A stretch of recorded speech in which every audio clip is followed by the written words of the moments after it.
इन दोनों ने भी इसी तरीके की बात कही थी और उन्होंने भी इस इनडिविजिबल पार्टिकल यानी कि जिसे हम परमाणु कहते हैं उसे उन्होंने अपनी भाषा यानी कि ग्रीक भाषा में नाम दे दिया एटोमॉस। और इस एटोमॉस शब्द का मतलब होता है इनडिविजिबल यानी कि जिसे काटा या तोड़ा नहीं जा सकता है। और ये एटोमॉस शब्द बाद में जाकर इंग्लिश में एटम के रूप में अस्तित्व में आया। अब दोस्तों इन चारों ने जो कहा था वो एक फिलोसॉफिकल अप्रोच था। इसे साइंटिफिक अप्रोच नहीं कह सकते क्योंकि उस समय इसका कोई रिसर्च करने के लिए इक्विपमेंट्स अवेलेबल नहीं थे और इसलिए इन फिलोसॉफी को उस समय उस पर्टिकुलर टाइम पे साइंटिफिक पुरावों के साथ बैक नहीं की जा सकती थी।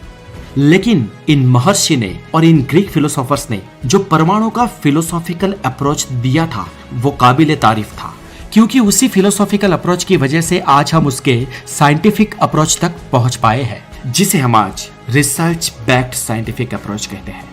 हालांकि यहाँ तक पहुंचने में हमें बहुत समय लग गया और बात आई 18th सेंचुरी में।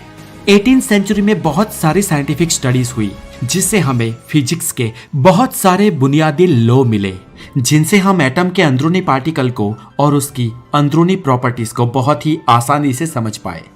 18th सेंचुरी में बहुत सारे फिजिसिस्ट ने परमाणु पर स्टडी की है लेकिन जिसका नाम सबसे पहले दिया जाता है वो दो साइंटिस्ट थे, ओथवान लेवोसियर और दूसरे थे जोसेफ प्रोस्ट।